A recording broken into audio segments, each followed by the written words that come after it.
আসসালামু আলাইকুম। আজকের বিষয়টা হচ্ছে টিভির পাওয়ার সাপ্লাই নিয়ে।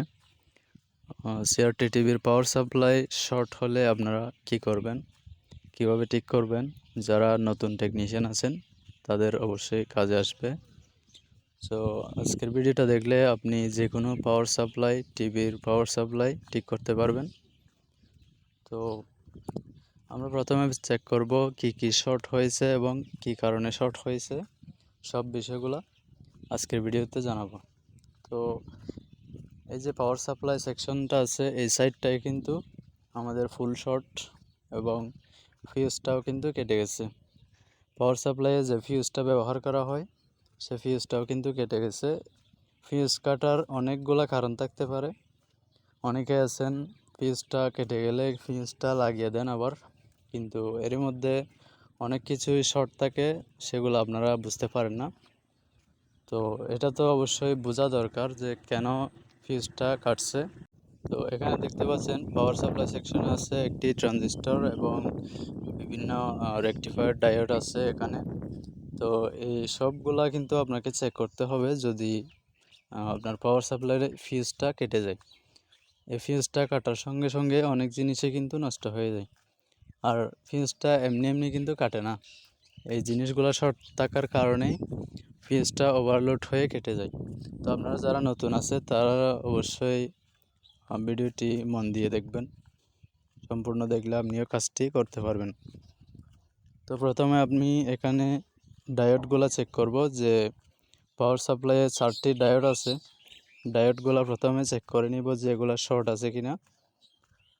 তো আপনারা দেখতে পাচ্ছেন মিটারে খেয়াল করলে আপনারা বুঝতে পারবেন অবশ্যই যে ডায়োডটা শর্ট থাকবে সেটি ফুল শর্ট দেখাবে মিটারে, এবং যেটি ভালো থাকবে সেটি হাফ শর্ট দেখাবে। তো আপনারা যারা টেকনিশিয়ান আছেন তারা অবশ্যই বুঝবেন ডায়োডগুলো কীভাবে চেক করতে হয়।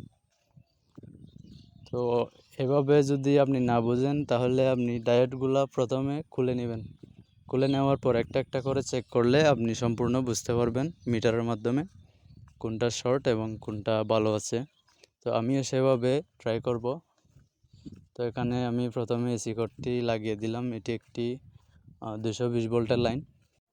আপনারাও সার্কিট চেক করার জন্য এরকম একটি এক্সটার্নাল লাইন নিয়ে রাখবেন যাতে কাজ করতে সুবিধা হয়। তো আমি প্রথমে ডায়োডগুলা 4টা ডায়োড কিন্তু খুলে নিয়ে তারপর মিটারে একটা একটা করে চেক করব।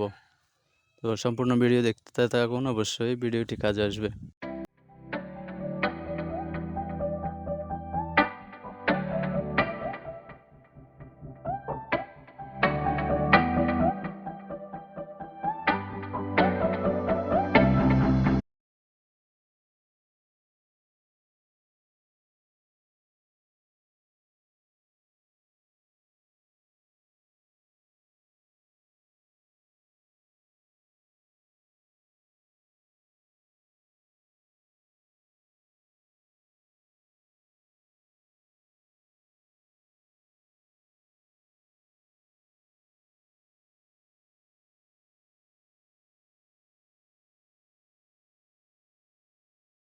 তো আমার হাতে দেখতে পাচ্ছেন 4টি ডায়োড।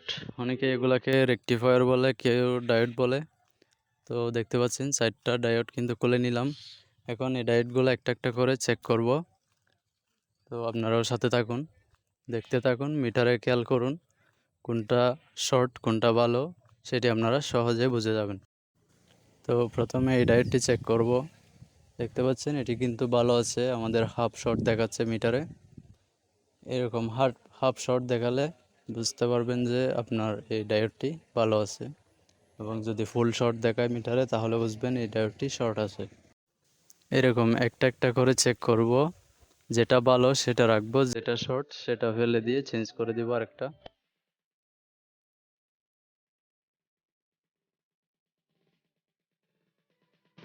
তো এখানে দেখতে পাচ্ছেন 3টা ডায়োড কিন্তু ভালো পেয়েছি, এবং লাস্টেরটা আমি চেক করতে গেলাম যেটি দেখতে পাচ্ছেন ফুল শর্ট দেখাচ্ছে মিটারে। তো এই ডায়োডটি শর্ট আছে, আমরা বুঝবো এই ডায়োডটি শর্ট। এটি কিন্তু এখন চেঞ্জ করে দিতে হবে। তো এটির সাথে আরেকটি যোগ করে আমি সার্কিটে বসিয়ে দেব। তো আমার হাতে আরেকটি নতুন ডায়োড নিলাম। আগের যে ভালো তিনটি আছে সেই ভালো তিনটিগুলোর সাথে এই নতুন ডায়োডটি যোগ করে দেব। দেখতে পাচ্ছেন এই ডায়োডটি আপনাদেরকে একটু চেক করে দেখাই এটি ভালো আছে কিনা দেখেন। তো দেখতে পাচ্ছেন মিটারে কিন্তু এটি ভালো দেখাচ্ছে। তো এটির সাথে যোগ করে চারটি একসাথে ডায়োড লাগিয়ে দেব।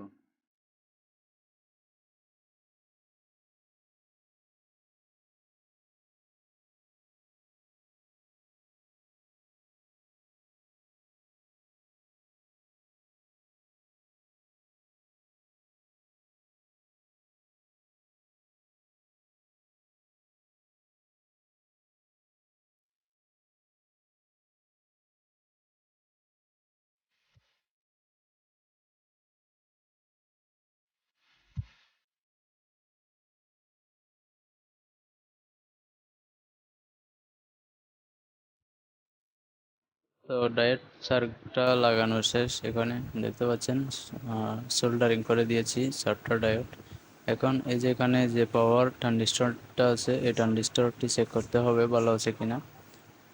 যেহেতু পিস কাটা গেছে তাহলে এই ট্রানজিস্টরটিও সমস্যা হবে, শর্ট হয়ে যাবে। এটা অবশ্যই হয়, আপনারাও এটা চেক করবেন। দেখতে পাচ্ছেন আমি মিটারে চেক করতেছি, মিটারে কিন্তু শর্ট দেখাচ্ছে। তো দেখতে পাচ্ছেন এটা শর্ট যেহেতু দেখাচ্ছে আমি এটা খুলে আবার আপনাদের সামনে চেক করব। তো এখন এটা খুলে নিচ্ছি। এই পার্টসগুলো চেক না করলে আপনাদের কাজ কখনোই সম্পূর্ণ হবে না, এটি আমি গ্যারান্টি দিয়ে বলতে পারি। কারণ একটা পাওয়ার সাপ্লাই শর্ট হয় এর পিছনে কিন্তু অনেকগুলো কারণ থাকে, তাই আপনারা এইভাবে সব পার্টস চেক করবেন। তো দেখতে পাচ্ছেন ট্রানজিস্টরটি খুলে নিলাম, এটির নাম্বার হচ্ছে C5148। তো এটি সেম মার্কেটে পাওয়া তেমন কষ্টকর, তাই আমি এটির বদলে অন্য আরেকটি লাগিয়ে দিব। তো যেটি লাগাবো এটি আপনারাও লাগাইতে পারেন, যে কোনো চাইনিজ বোর্ডে এই ট্রানজিস্টরগুলো কাজ করে। তো তারপরে দেখতে পাচ্ছেন আমি এখানে চেক করতেছি, মিটারে কিন্তু শর্ট দেখাচ্ছে। তো এখন এটি লাগাবো না, আমি আরেকটি ট্রানজিস্টর নতুন লাগিয়ে দিব। তো এটি হচ্ছে আরেকটি নতুন ট্রানজিস্টর, এই ট্রানজিস্টরটি এই বোর্ডে এখন লাগিয়ে দেব। তো এই ট্রানজিস্টরগুলো পাওয়ার সাপ্লাইয়ে ভালো কাজ করে, এগুলো অ্যাভেলেবেল মার্কেটে পাওয়া যায়। এটির নাম্বার হচ্ছে 2498।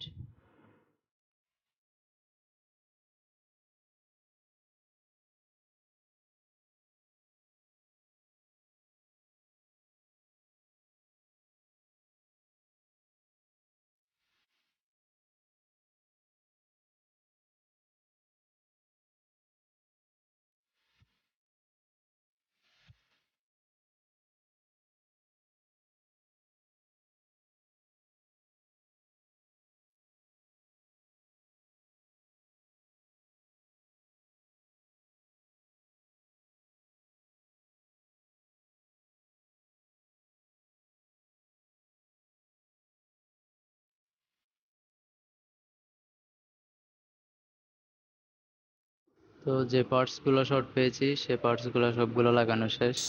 তো আপনারা তারপরও সব পার্টস লাগিয়ে চেক করে নেবেন ভালোভাবে আর কোনো পার্টস শর্ট আছে কিনা। তো আমার কাজ প্রায় সম্পূর্ণ শেষ। এরপরেও লাইন দিয়ে দেখব, পাওয়ার সুইচ দিয়ে দেখব টিভি অন হয় কিনা। আপনারাও দেখতে থাকুন। তো এই পর্যায়ে কাজ সম্পূর্ণ শেষ। তো দেখতে পাচ্ছেন আমাদের আউটপুটে ভোল্টেজ কিন্তু 110 ভোল্টের উপরে চলে আসছে, তার মানে টিভিটা অন হয়ে গেছে অলরেডি। তো দেখতে পাচ্ছেন এটা স্ট্যান্ড বাই মোড আছে, এখন 110 ভোল্টের কাছে উপরে আছে, প্লাস মাইনাসে আছে। তো এটা এখন স্ট্যান্ড বাইটা রিলিজ করব। দেখতে পাচ্ছেন ভোল্টেজ কিন্তু আসছে এখানে। তো এখন এটা স্ট্যান্ড বাইটা রিলিজ করব। এটা কিবোর্ডের লাইনে শর্ট করে দিলে টিভিটা অন হয়ে যাবে। তো এখন ভোল্টেজ চেক করব কত আছে। দেখতে পাচ্ছেন এখন কিন্তু অনেক হাই হয়ে গেছে, তার মানে এখন আমাদের টিভিটা অন হয়ে গেছে অলরেডি। তো একটু পর আপনাদেরকে স্ক্রিনটা দেখাচ্ছি। দেখতে পাচ্ছেন এখন ভোল্টেজ কিন্তু প্রপার আছে, কোনো সন্দেহ নেই, ভোল্টেজ কিন্তু ওকে হয়ে গেছে। তো এখন স্ক্রিনটা দেখাচ্ছি আপনাদেরকে। দেখতে পাচ্ছেন টিভিটা কিন্তু সম্পূর্ণ অন হয়ে গেছে। তো আপনারাও চাইলে এভাবে যে কোনো টিভির পাওয়ার সাপ্লাই চেক করে অন করে দিতে পারেন। তো ভিডিওটি ভালো লাগলে অবশ্যই লাইক দিবেন, সাবস্ক্রাইব করবেন। ধন্যবাদ।